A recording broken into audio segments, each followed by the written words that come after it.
menegaskan Mahligai Pancasila harus tetap dipertahankan sebagai aset pemerintah provinsi.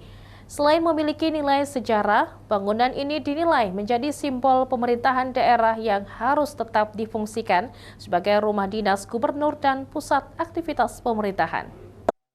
Komisi 3 Dewan Perwakilan Rakyat Daerah DPRD Provinsi Kalimantan Selatan menegaskan pentingnya mempertahankan Mahligai Pancasila sebagai aset bersejarah sekaligus simbol pemerintah daerah.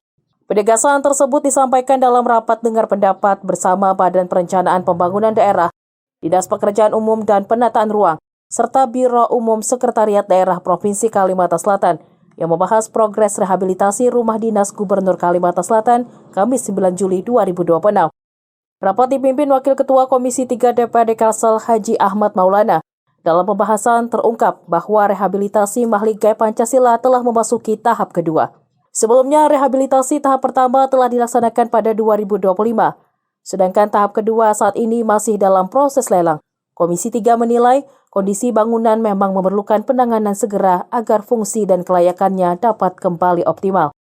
Selain membahas progres rehabilitasi, rapat juga menyinggung wacana yang sempat muncul terkait status Mahligai Pancasila, yakni rencana penyerahan aset kepada pemerintah Kota Banjarmasin melalui mekanisme tukar guling maupun skema penyertaan modal kepada Bank Kalsel.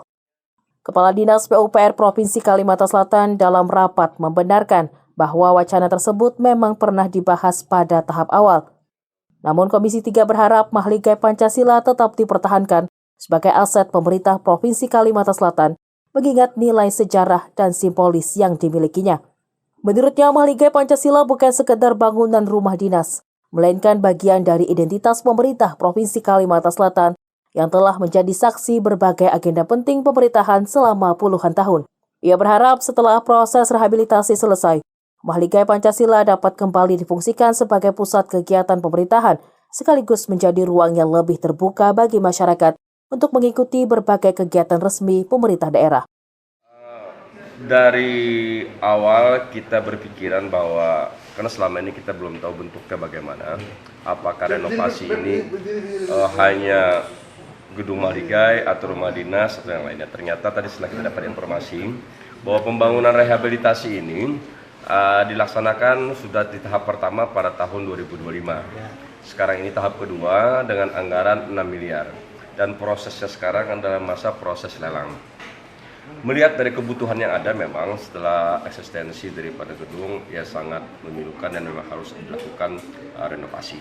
Namun yang menjadi pertanyaan kami tadi adalah bahwa karena mengingat isu di luar yang mengatakan bahwa ini akan diserahkan ke pemerintah Kota Banjarmasin, tapi setelah ada jawaban dari Kadis PUPR tadi, awalnya memang ada keinginan ini mau diserahkan ke pemerintahan Kota Banjarmasin dengan sistem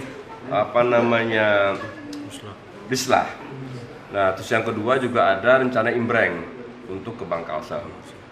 Tapi saya punya pemikiran adalah bahwa kalau ini dilakukan rasanya kita kehilangan sesuatu yang luar biasa. Marwah, ruh daripada Kalsel. Kita tahu bahwa pada tahun 1991 didirikannya gedung ini dalam rangka simbol pemerintahan, salah satu simbol pemerintahan.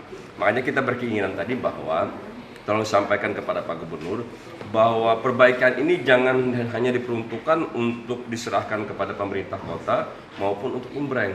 Tapi ini biar menjadi sebuah gedung yang tetap menjadi program kerja, menjadi pusat kegiatan pemerintahan Provinsi Kalimantan Selatan dan masyarakat. Pada saat masyarakat Kota Banjarmasin khususnya melaksanakan kegiatan di Mahligai Pancasila itu, mereka merasa luar biasa. Karena ini ada tuahnya, kalau istilah kawan-kawan itu ada tuahnya. Oleh karena itu bahwa, dan kita berharap juga Pak Gubernur juga bisa tinggal di sana sebenarnya. Tidak hanya dijadikan tempat transit, tapi kita berharap Pak Gubernur bisa tinggal di sana. Dan yang kedua, kalaupun toh misalnya Pak Gubernur tidak tinggal di sana, paling tidak ada aktivitas pula di sana Pak Gubernur, sehingga ini menjadi ada komunikasi masyarakat kalau itu digunakan untuk kepentingan masyarakat. Maulana juga menginginkan agar Gubernur Kalimantan Selatan kembali memanfaatkan rumah dinas tersebut sebagai tempat tinggal resmi. Jika belum memungkinkan untuk dihuni secara penuh, setidaknya aktivitas pemerintahan tetap rutin dilaksanakan di Mahligai Pancasila sehingga fungsi bangunan sebagai pusat pemerintahan tetap terjaga. Muhail, Banjar TV.